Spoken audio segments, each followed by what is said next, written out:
આજે આપણે બિરયાની બનાવવાની છે.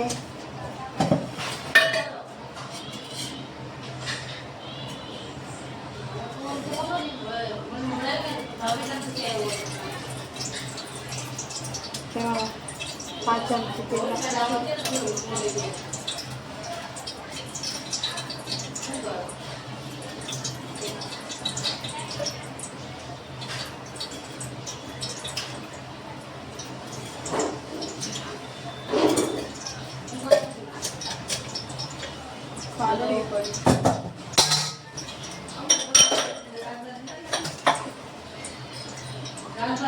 તેલ ગરમ થવા દઈશું. તો ગરમ તેલ થઈ ગયું છે. તેમાં આપણે જીરું નાખી દઈશું 1 ચમચી.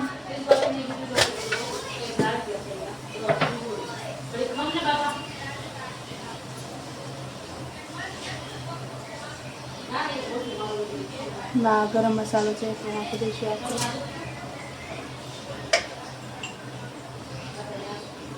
થોડી હિંગ નાખીશું.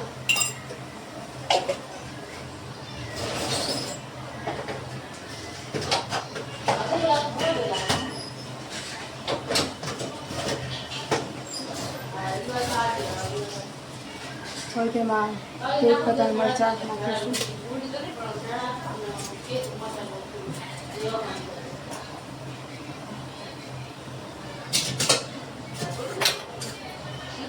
ડુંગળી છે, ડુંગળી નાખી દઈશું.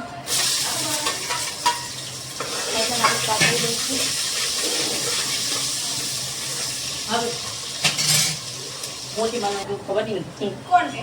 સારું, હવે ટમેટા નાખીશું આપણે.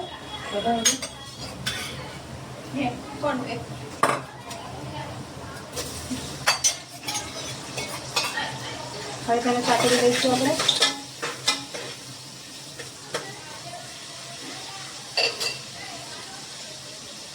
હવે તેમાં મેં બટેકા લીધા છે ધોઈને. હવે તેને પણ અંદર નાખી દઈશું આપણે.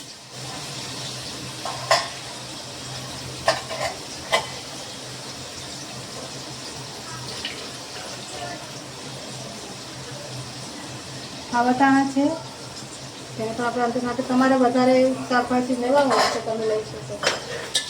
તો તેને આપણે હલાવી લઈશું.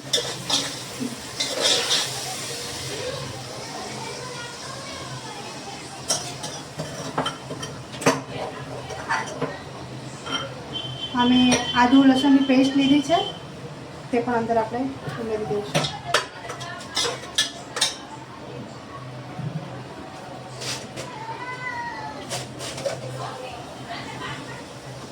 હવે તેમાં 1 ચમચી આપણે મીઠું નાખી દઈશું સ્વાદ અનુસાર.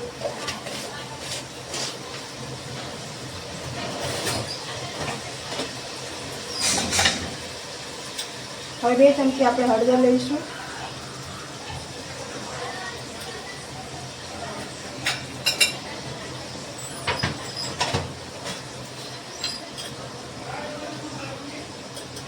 એક ચમચી મરચું લઈશું. તમને તીખું જે પ્રમાણે ભાવતું હોય તે પ્રમાણે તમારે નાખવાનું.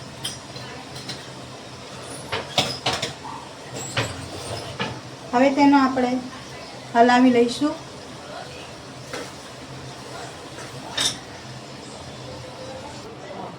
હવે તેનો આપણો કલર ચેન્જ થઈ જાય ત્યાં લગી આપણે તેને થવા દઈશું.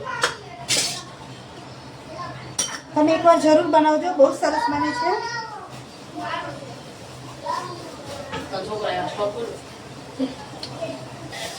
હવે આપણો કલર ચેન્જ થઈ ગયો છે એટલે તેમાં મેં 2 ગ્લાસ પાણી નાખીશું.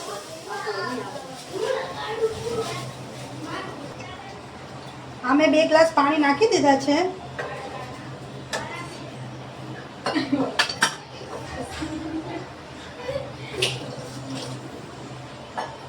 હવે અમે ભાત લીધો છે, જીરાસર ભાત છે, તેને મેં ધોઈ નાખ્યા છે. હવે તેને આપણે અંદર નાખી દઈશું. પાણી ઉકળવા નહીં દો તો પણ ચાલશે, તો બી તમારા ભાત છૂટા જ બનશે. હવે તેને આપણે મિક્સ કરી લઈશું. હવે આપણે 3 સીટી થવા દઈશું.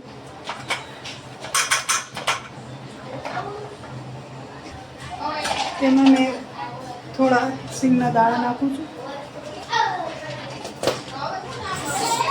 અને